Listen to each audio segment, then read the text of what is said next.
Hello friends, എൻ്റെ പുതിയൊരു വീഡിയോയിലേക്ക് എല്ലാവർക്കും സ്വാഗതം. ഞാനിങ്ങനെ ബോറടിച്ചിരുന്നപ്പോഴായിരുന്നു കേട്ടോ ഏട്ടൻ പറഞ്ഞ് വാ പുറത്ത് പോവാന്നേ. അപ്പോൾ വീണ്ടും ഇതാ കയറി ബൈക്കിലൊക്കെ ഇരുന്നിട്ടുണ്ട് കേട്ടോ.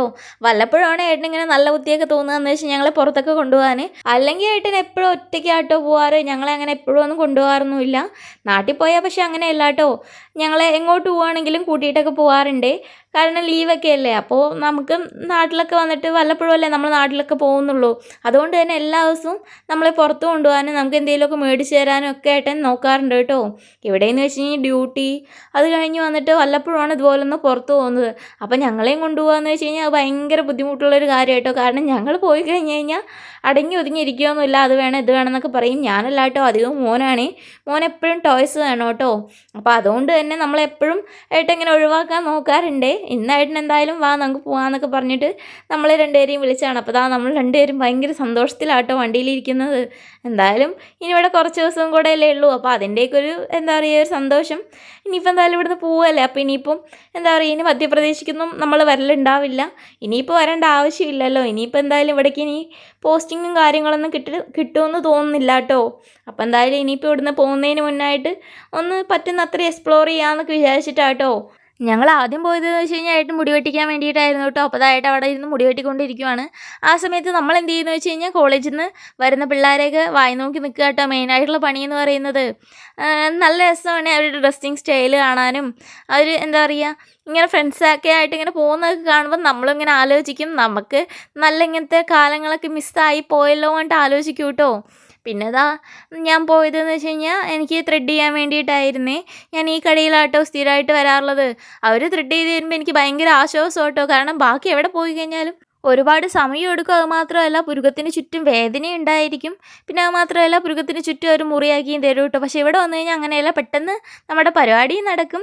അങ്ങനെ മുറിയൊന്നും ആക്കാറില്ല കേട്ടോ, അങ്ങനെ വേദനിക്കാറൊന്നുമില്ല. പിന്നെ അത് മാത്രമല്ല നമ്മുടെ ത്രെഡിങ്ങും കാര്യങ്ങളൊക്കെ ചെയ്ത് കഴിഞ്ഞാൽ അവരവിടെ നമുക്ക് മസാജൊക്കെ ചെയ്ത് തരും കേട്ടോ. അപ്പോൾ അതൊക്കെ കാരണം എനിക്ക് അവിടെ പോകാൻ ഭയങ്കര ഇഷ്ടം കേട്ടോ. കാരണം അങ്ങനെ വേദനയൊന്നും തോന്നില്ല കേട്ടോ. പിന്നെ ഏട്ടൻ ചായയൊക്കെ കുടിക്കുന്നുണ്ടായിരുന്നു ഇടയിൽ. അത് കഴിഞ്ഞിട്ട് നമ്മൾ സ്വീറ്റ് മേടിക്കാൻ പോയിട്ടോ, ലഡ്ഡു മേടിക്കാൻ പോയിട്ടുണ്ടായിരുന്നു. അപ്പോൾ ഞാൻ അവിടെ പോയപ്പോൾ കുറച്ച് ഫോട്ടോസും വീഡിയോസൊക്കെ എടുത്തു കേട്ടോ.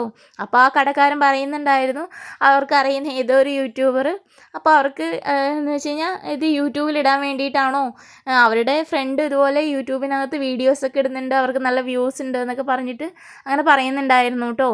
പിന്നെ ഞാൻ അവിടുത്തെ മിഠായിയൊക്കെ ഇങ്ങനെ എന്താ പറയുക നോക്കുവാണേ എന്തൊക്കെയാണ് ഉള്ളതെന്ന്. ഏട്ടൻ അവിടെ നിന്ന് ലഡ്ഡു ഒക്കെ മേടിക്കുന്നുണ്ടായിരുന്നു. എനിക്കിവിടുത്തെ ലഡ്ഡു ഒന്നും തീരെ ഇഷ്ടമല്ല കേട്ടോ.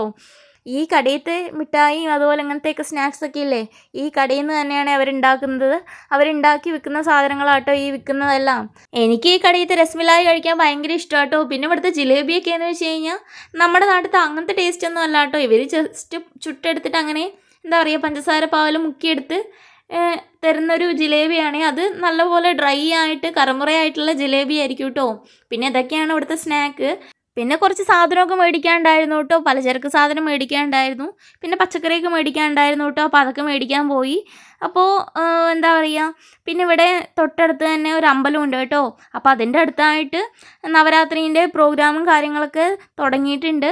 അതായത് ഇങ്ങനെ സ്റ്റേജും കാര്യങ്ങളൊക്കെ അവർ തയ്യാറാക്കിക്കൊണ്ടിരിക്കുന്നുണ്ട്. അപ്പോൾ അതൊക്കെ ജസ്റ്റ് കാണാൻ പോയിട്ടുണ്ടായിരുന്നു കേട്ടോ. തൊട്ടടുത്ത് തന്നെയാണ് അമ്പലമൊക്കെ ഉള്ളത്. അപ്പോൾ കുട്ടികൾക്ക് വേണ്ടിയിട്ടുള്ള ഓരോരോ സാധനങ്ങളൊക്കെ വന്നു തുടങ്ങിയിട്ടുണ്ട് കേട്ടോ. അവർക്ക് കളിക്കാൻ വേണ്ടിയിട്ടുള്ള എന്താ പറയുക ഇതൊക്കെ ഉണ്ടാവില്ലേ സ്ലൈഡിങ്ങും കാര്യങ്ങളൊക്കെ, അപ്പോൾ അതൊക്കെ വന്നു തുടങ്ങിയിട്ടുണ്ട്. മോനെ കൊണ്ട് അതിൽ കളിക്കുന്നത് ചോദിച്ചപ്പോൾ അവനതൊക്കെ കളിക്കാൻ പേടിയാട്ടോ. അപ്പോൾ ഞങ്ങളിതാ ജസ്റ്റ് ഒന്ന് നോക്കിയിട്ട് തിരിച്ചു വന്നേ. പിന്നെ വീട്ടിലെത്തിയതും വേഗം ചമ്മന്തിയൊക്കെ ഉണ്ടാക്കി കേട്ടോ. പിന്നെ സാമ്പാർ ഞാൻ നേരത്തെ ഉണ്ടാക്കി വെച്ചിട്ടുണ്ട്, ഉച്ചയ്ക്ക് തന്നെ ഉണ്ടാക്കി വെച്ചിട്ടുണ്ടായിരുന്നു. പിന്നെ വേഗം ദോശയൊക്കെ ചുട്ടിട്ട് മോന് കഴിക്കാൻ കൊടുത്തു കേട്ടോ. പിന്നെ ആ പ്ലേറ്റിൽ തന്നെ ഞാനും കഴിക്കുകയൊക്കെ ചെയ്തു, ഏട്ടനും കഴിക്കാനൊക്കെ കൊടുത്ത് ഞങ്ങൾ വീടിൻ്റെ പുറത്തോട്ട് വന്നിരിക്കുമ്പോഴായിരുന്നു കേട്ടോ എല്ലാ നായ്ക്കുട്ടികളും എണീറ്റ് നടക്കുകയൊക്കെ ചെയ്യുന്നുണ്ട്. ഇവർ പകല് നല്ല ഉറക്കമായിരിക്കും കേട്ടോ. ഇപ്പോൾ രാത്രി ആയി കഴിയുമ്പോൾ എല്ലാവരും നടന്ന് കളിക്കുവാണേ.